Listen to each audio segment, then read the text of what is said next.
महाराष्ट्र की राजनीति पर बहुत बड़ी खबर मिल रही है। 1.5 साल के बाद शिवसेना शिंदे गुट के 16 विधायकों की सदस्यता पर आज फैसला आने वाला है। यह फैसला महाराष्ट्र सरकार का भविष्य तय करेगा, क्योंकि खुद मुख्यमंत्री एकनाथ शिंदे की सदस्यता पर तलवार लटक रही है।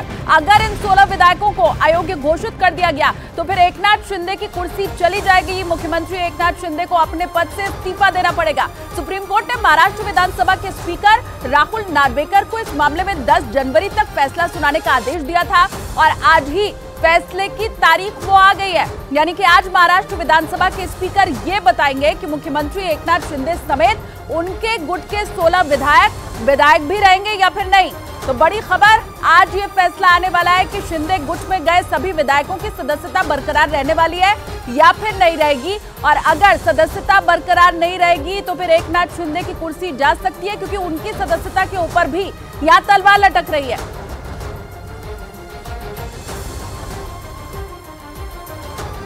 लेकिन 1.5 साल से लटका ये मामला पेचीदा हो गया है, क्योंकि उद्धव ठाकरे का गुट जो सुप्रीम कोर्ट पहुंच गया है, उसकी तरफ से अदालत में अर्जी दाखिल हुई, जिसमें स्पीकर की निष्पक्षता पर सवाल इस अर्जी में खड़े किए गए।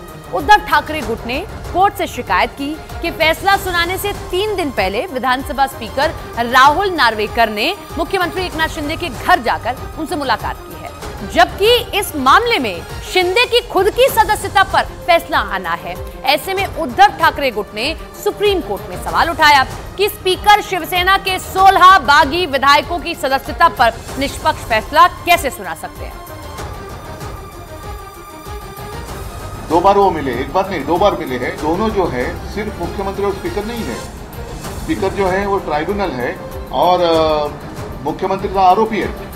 तो क्या एक जज जिनके ऊपर आरोप है उनको मिल सकता है क्या? तो यही एक आशंका आती है कि क्या इन दोनों की मिलीभगत तो नहीं है, और सिर्फ मिलीभगत कोई व्यक्तिगत रूप में ये केस नहीं है।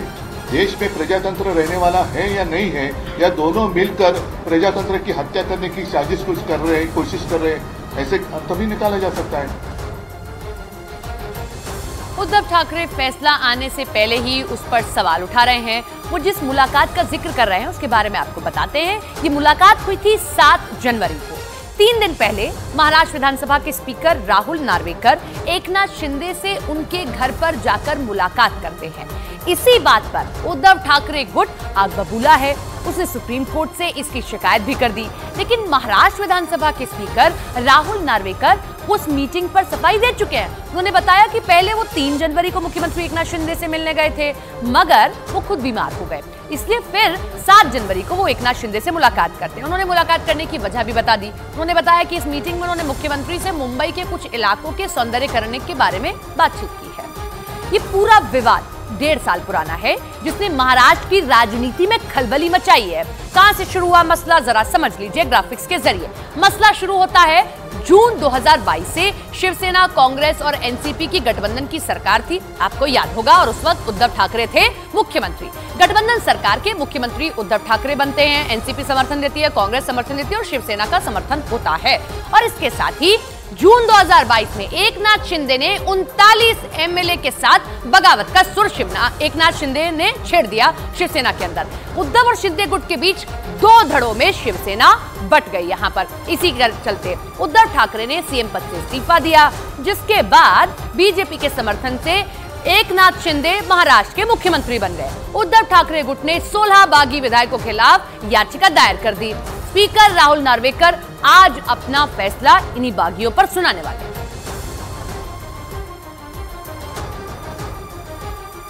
अब देखिए, फैसला चाहे जो भी हो, उस पर महाराष्ट्र की पूरी राजनीति निर्भर करने वाली है, क्योंकि अगर मुख्यमंत्री एकनाथ शिंदे अयोग्य करार दिए जाते हैं तो उन्हें अपने पद से इस्तीफा देना होगा। हालांकि दोबारा बीजेपी के गठबंधन वाली सरकार ही बनेगी, क्योंकि गठबंधन में शामिल उप मुख्यमंत्री अजीत पवार, एनसीपी गुट के पास जरूरत से ज्यादा जो मुताबिक विधायक हैं वो हैं। ये कैसे पूरा गणित है वो आपको हम समझा देते हैं। सिर्फ शिवसेना ही तो दो दड़ों में नहीं बटी है ना, एनसीपी भी है और एक गुट उसका बीजेपी के पास ऑलरेडी है। तो मुख्यमंत्री एकनाथ शिंदे को इस्तीफा देना होगा अगर उनके गुट के जितने भी 16 विधायक हैं वो योग्य करार नहीं दिए जाते हैं। हालांकि ये आपको बताएं कि दोबारा बीजेपी के गठबंधन वाली सरकार ही इसके बाद भी बनेगी, चाहे भले 16 विधायक जो शिंदे गुट के हैं वो अयोग्य करार दे दिए जाए, लेकिन बीजेपी की ही सरकार बनेगी, क्योंकि जो अजीत पवार गुट है एनसीपी वाला, उसके पास सरकार बनाने के लिए जरूरी जो एमएलए की संख्या है वो मौजूद है। तो सरकार तो यही रहने वाली है, लेकिन शिंदे गुट के जो विधायक हैं अगर वो अब योग्य करार दिए जाएं, ये आप समझिए, अयोग्य करार दिए जाने पर क्या होगा हमने आपको बताया, लेकिन योग्य करार अगर वो दे दिए जाए तो फिर जो शिवसेना का उद्धव गुट है उसके लिए मुश्किलें यहाँ पर खड़ी हो जाएंगी। महाराष्ट्र में मौजूदा सरकार कायम रहेगी, ये तो मैंने आपको समझा दिया, लेकिन कैसे अब जो मुसीबत है वो उद्धव गुट के लिए वो आपको बताते हैं। अजीत गुट के लिए कामयाबी ये मानी जाएगी। एनसीपी का जो दबदबा अभी सरकार के अंदर है महाराष्ट्र में वो और ज्यादा बढ़ जाएगा और उद्धव गुट के विधायक यहीं पर अयोग्य घोषित हो जाएंगे, क्योंकि या तो शिंदे गुट के जो विधायक हैं वो मान्य होंगे और या फिर उद्धव ठाकरे गुट के जो विधायक हैं वो मान्य होंगे। तो दो में से एक गुट आज पता चल जाएगा कौन सही कौन गलत। अब देखिए, स्पीकर का फैसला चाहे जो भी हो, महाराष्ट्र की राजनीति में हलचल मचना बिल्कुल तय माना जा रहा है। महाराष्ट्र विधानसभा का जो कुल गणित है वो भी इसी के साथ आपको समझा देते हैं। जो यहाँ विधानसभा में कुल सदस्यों की संख्या है, मतलब जो विधायक हैं वो है 288।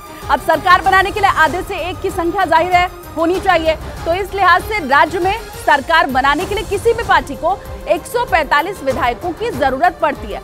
अभी वहां पर बीजेपी की सरकार है, शिंदे गुट और एनसीपी के अजीत पवार गुट वाली ये गठबंधन की सरकार है। 106 विधायक हैं और बीजेपी सबसे बड़ी पार्टी यहाँ है।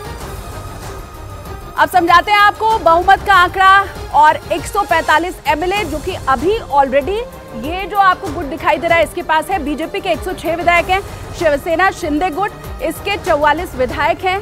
अब एनसीपी अजीत पवार गुट के 40 एमएलए हैं और अन्य की अगर बात करें तो 21 एमएलए हैं। तो जितनी संख्या बल होनी चाहिए सरकार बनाने के लिए वो तो सरकार के पास है। 211 विधायक हैं, चाहिए कितने? 145। 211 विधायक हैं। शिंदे गुट के बिना भी सरकार बहुत आराम से बन जाएगी, तब भी 167 विधायक यहाँ पर होंगे सरकार के पास। तो जो मौजूदा गठबंधन की सरकार है बहुत आराम से बहुमत उसके पास है और ऐसे में सरकार तो नहीं गिरेगी, लेकिन अब शिंदे गुट रहता है या फिर उद्धव ठाकरे गुट रहता है, यही देखना सबसे अहम हो जाएगा। अमेरिका में उड़ान के दौरान अलास्का एयरलाइंस के प्लेन में हुए हादसे के बाद विमान बनाने वाली कंपनी बोइंग की मुश्किलें बढ़ती ही जा रही हैं, क्योंकि 3 रोज पहले 737 मैक्स 9 नाम के जिस विमान का इमरजेंसी दरवाजा टूटकर हवा में उड़ गया था उसे बोइंग कंपनी ने ही बनाया है। इस हादसे के बाद अमेरिका की यूनाइटेड एयरलाइंस ने अपने कई 737 मैक्स 9 विमानों में नट बोल्ट ढीले मिलने की शिकायत की, जबकि 3 रोज पहले इसी तरह का विमान अमेरिका के पोर्टलैंड में उड़ान के कुछ देर बाद ही हादसे का शिकार हो गया था। इस हादसे की वजह से बोइंग की दुनिया भर में फजीहत हो रही है, क्योंकि दुनिया में अलग अलग देशों की एयरलाइंस बोइंग के 10,000 से ज्यादा विमानों का इस्तेमाल करती हैं। लेकिन पोर्टलैंड हादसे के बाद बोइंग के विमानों में सुरक्षा पर सवाल खड़े होने लगे। हालांकि बोइंग की परेशानी यहीं खत्म नहीं हुई, क्योंकि अमेरिका की यूनाइटेड एयरलाइंस ने उसके 737 मैक्स 9 विमानों में गंभीर खामियां मिलने की शिकायत कर दी। यूनाइटेड एयरलाइंस ने दावा किया कि बोइंग के जिन 737 मैक्स 9 विमानों का इस्तेमाल वो करती है उनमें जांच के दौरान 10 विमानों में नट बोल्ट ढीले मिले। इतना ही नहीं, यूनाइटेड एयरलाइंस ने आशंका जताई कि इस तरह की गड़बड़ी के साथ उड़ान भरने पर दोबारा आसमान में विमान का इमरजेंसी दरवाजा खुलने जैसा हादसा हो सकता है।